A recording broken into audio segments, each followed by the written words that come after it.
Good morning students. BSc part 3 organic chemistry में हम heterocyclic compounds का चैप्टर पढ़ रहे हैं। पहले लेक्चर्स में मैंने आपको फ्यूरेन के बारे में बताया था। आज हम फ्यूरेन के इलेक्ट्रोफिलिक सब्स्टिट्यूशन रिएक्शंस के बारे में पढ़ेंगे। लास्ट लेक्चर में मैंने आपको बताया था कि फ्यूरेन में एरोमेटिक कैरेक्टर कम होता है, मतलब इसकी रेजोनेंस एनर्जी की वैल्यू कम होती है।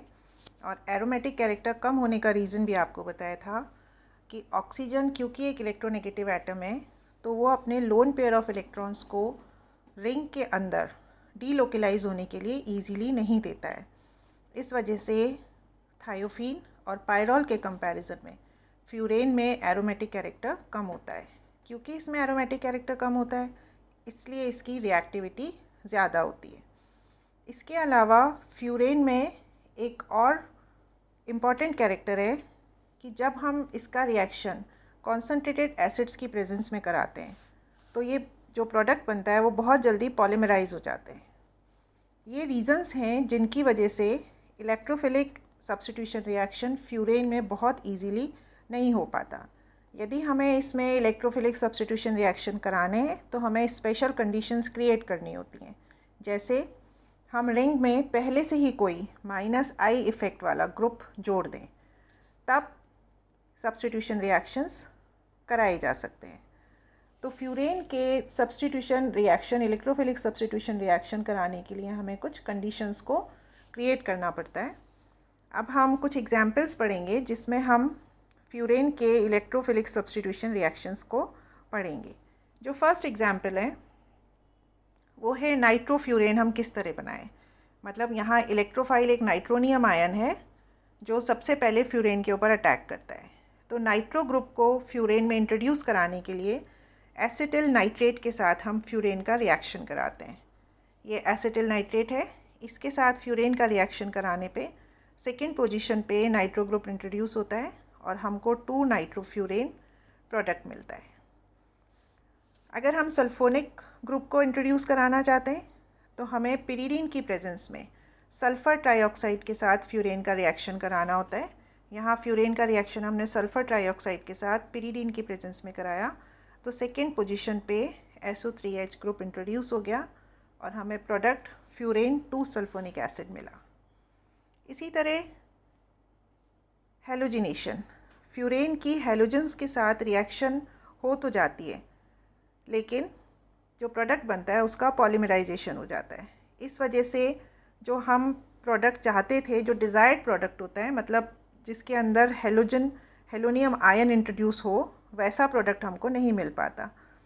अगर हम ऐसा प्रोडक्ट जो हम चाहते हैं वो पाना चाहते हैं, अगर हम हेलोजिनेशन कराना चाहते हैं तो हमें स्पेशल कंडीशंस प्रोवाइड करानी होती हैं। फॉर एग्ज़ाम्पल, अगर हम ब्रोमिनेशन कराना चाहें, मतलब ब्रोमीन ग्रुप को इंट्रोड्यूस कराना चाहें फ्यूरेन के अंदर, तो सबसे पहले हमें फ्यूरेन का डेरिवेटिव लेना होगा।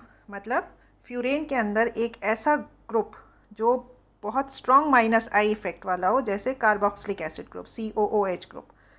हम इसी रिएक्टेंट से स्टार्ट करते हैं। फ्यूरोइक एसिड का हम ब्रोमिनेशन कराते हैं, सेकेंड पोजीशन पे ब्रोमो ग्रुप इंट्रोड्यूस हो गया। अब क्योंकि हम सिर्फ 2 ब्रोमोफ्यूरेन चाहते हैं तो हमें इस ग्रुप को बाहर निकालना होगा, डीकार्बोक्सिलेशन कराना होगा। ये प्रोडक्ट बना, इसको हम क्विनोलिन और कॉपर पाउडर के साथ गर्म करते हैं तो कार्बन डाइऑक्साइड गैस बाहर निकल जाती है, मतलब डीकार्बोक्सिलेशन हो जाता है और हमें 2 ब्रोमोफ्यूरेन प्रोडक्ट मिलता है। इसी तरह अगर हम क्लोरो प्रोडक्ट चाहते हैं बनाना, तो इसके लिए हमें क्लोरीन के साथ रिएक्शन बहुत लो टेम्परेचर पे -40 डिग्री सेंटीग्रेड पे कराएं तो हमको 2,5-डाइक्लोरोफ्यूरेन प्रोडक्ट मिलता है। नेक्स्ट रिएक्शन जो कि इलेक्ट्रोफिलिक सब्स्टिट्यूशन रिएक्शन का एग्जाम्पल है वो है गैटरमैन-कॉच रिएक्शन। गैटरमैन-कॉच रिएक्शन आपको ध्यान हो तो हम जब किसी एरोमेटिक कंपाउंड का रिएक्शन HCN और HCl के साथ कराते हैं तो फॉर्माइलेशन रिएक्शन होता है। मतलब जो एरोमेटिक कंपाउंड है उसके अंदर CHO ग्रुप इंट्रोड्यूस हो जाता है, इसे हम फॉर्माइलेशन रिएक्शन कहते हैं। और हमको अगर हम फ्यूरेन के साथ ये रिएक्शन कराएं तो हमको फरफ्यूरेल मिलता है जो कि फ्यूरेन का एल्डिहाइड है। नेक्स्ट रिएक्शन है फ्रीडल क्राफ्ट्स रिएक्शन, जो कि एक बहुत इंपॉर्टेंट इलेक्ट्रोफिलिक सब्स्टिट्यूशन रिएक्शन है। फ्रीडल क्राफ्ट्स रिएक्शन आप जानते हैं एल्यूमिनियम एनहाइड्रस एल्यूमिनियम क्लोराइड के प्रेजेंस में कराया जाता है यूजुअली, लेकिन एल्यूमिनियम क्लोराइड फ्यूरेन रिंग के ऊपर अटैक करता है। इसलिए अगर हम फ्यूरेन का फ्रीडल क्राफ्ट्स रिएक्शन कराना चाहते हैं तो हमें स्टैनिक क्लोराइड कैटलिस्ट के फॉर्म में लेना होगा। इन सिचुएशन में भी जब हम स्टैनिक क्लोराइड को एल्यूमिनियम क्लोराइड की जगह पे लेते हैं, तब भी हम सिर्फ एसाइलेशन रिएक्शन करा सकते हैं। एल्काइलेशन रिएक्शन तब भी नहीं होता, क्योंकि एल्काइलेशन रिएक्शन कराने की अगर कोशिश की जाती है तो फ्यूरेन का पॉलीमराइजेशन हो जाता है। फ्रीडल क्राफ्ट एसाइलेशन रिएक्शन के लिए ईथर और बोरोन ट्राईफ्लोराइड इसका कॉम्प्लेक्स की प्रेजेंस में जब हम एसिटिक एनहाइड्राइड के साथ रिएक्शन कराते हैं, देखिए ये एसिटिक एनहाइड्राइड है, इसके साथ हमने रिएक्शन कराया ईथर और बोरोन ट्राईफ्लोराइड कॉम्प्लेक्स की प्रेजेंस में, तो सेकेंड पोजीशन पे acyl group COCH3 group introduce हो गया और हमें 2 एसिटिल फ्यूरेन ये प्रोडक्ट मिला। एल्काइलेशन रिएक्शन फ्यूरेन में नहीं होता है। एल्काइलेशन रिएक्शन कराने की कोशिश करते हैं तो फ्यूरेन का पॉलीमराइजेशन हो जाता है। नेक्स्ट रिएक्शन जो कि एक इम्पॉर्टेंट इलेक्ट्रोफिलिक सब्स्टिट्यूशन रिएक्शन है वो है मर्क्यूरेशन। फ्यूरेन का मर्क्यूरेशन बहुत इजीली हो जाता है। जब हम एक्वस सोडियम एसीटेट में इसकी रिएक्शन मर्क्यूरिक क्लोराइड के साथ कराते हैं तो वही सेकंड पोजीशन पे मर्क्यूरी ग्रुप इंट्रोड्यूस हो जाता है, मर्कराइजेशन हो जाता है, और ये जो प्रोडक्ट बनता है ये एक बहुत इम्पॉर्टेंट इंटरमीडिएट प्रोडक्ट है। इस प्रोडक्ट को रिएक्टेंट के जैसे यूज़ करके हम फ्यूरेन के दूसरे डेरिवेटिव्स बहुत इजीली बना सकते हैं। फॉर एग्ज़ाम्पल, जो मर्करी ग्रुप इंट्रोड्यूस हुआ था सेकंड पोजीशन पे, इसका रिएक्शन अगर हम क्लोरीन या आयोडीन, ब्रोमीन या आयोडीन के साथ करें तो ये ग्रुप रिप्लेस हो जाता है और इसकी जगह हेलोजन इंट्रोड्यूस हो जाता है, हेलाइड ग्रुप इंट्रोड्यूस हो जाता है और हमको प्रोडक्ट मिलता है हेलोफ्यूरेन। इसी तरह अगर हम एसाइल ग्रुप इंट्रोड्यूस कराना चाहें तो ये जो इंटरमीडिएट बना था इसका रिएक्शन हम RCOCl के साथ कराएं तो हमको सेकंड पोजीशन पे COR एसाइल ग्रुप इंट्रोड्यूस हो जाएगा और हमको 2 एसिटिल फ्यूरेन प्रोडक्ट मिलेगा। नेक्स्ट रिएक्शन हम पढ़ेंगे फ्यूरेन की एन ब्यूटाइल लिथियम के साथ रिएक्शन। एन ब्यूटाइल लिथियम एक ऑर्गेनोलिथियम कंपाउंड है। इसका रिएक्शन जब हम फ्यूरेन के साथ कराते हैं तो हमको 2 लिथियम डेरिवेटिव मिलता है। ये 2 लिथियम फ्यूरेन मिला। इसका सिंथेटिक यूज़ है, ये भी एक इम्पॉर्टेंट इंटरमीडिएट है। इससे हम बहुत सारे कंपाउंड्स को सिंथेसाइज करा सकते हैं।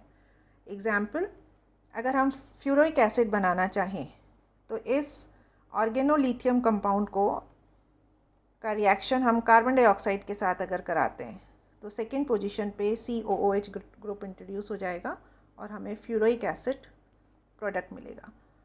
तो एन ब्यूटाइल लिथियम के साथ फ्यूरेन का रिएक्शन सिंथेटिकली बहुत इंपॉर्टेंट रिएक्शन है और इससे हम बहुत इंपॉर्टेंट कंपाउंड सिंथेसाइज कर सकते हैं। नेक्स्ट रिएक्शन हम पढ़ेंगे गॉम्बर्ग रिएक्शन।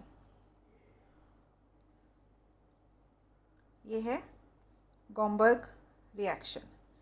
जब किसी बेस की प्रेजेंस में डायोजीनियम सॉल्ट के साथ फ्यूरेन का रिएक्शन कराया जाता है तो एराइल ग्रुप इसके अंदर सेकंड पोजीशन के ऊपर जाके अटैच हो जाता है और हमको 2 एराइल डेरिवेटिव मिलता है। इस रिएक्शन को हम गॉम्बर्ग रिएक्शन कहते हैं। ये डायोजीनियम सॉल्ट है, इसका रिएक्शन हम बेस की प्रेजेंस में फ्यूरेन के साथ कराते हैं तो हमको 2 एराइल प्रोडक्ट मिलता है, 2 एराइल डेरिवेटिव मिलता है। नेक्स्ट रिएक्शन हम पढ़ेंगे मैनिश रिएक्शन। मैनिश रिएक्शन में किसी एरोमेटिक कंपाउंड को जब हम किसी एल्डिहाइड और सेकेंडरी अमीन के साथ रिएक्ट कराते हैं तो इस रिएक्शन को हम मैनिश रिएक्शन कहते हैं। यहाँ देखिए फ्यूरेन का रिएक्शन हमने कराया एसिटाल्डिहाइड और डाईमिथाइल अमीन के साथ। ये एक सेकेंडरी अमीन है।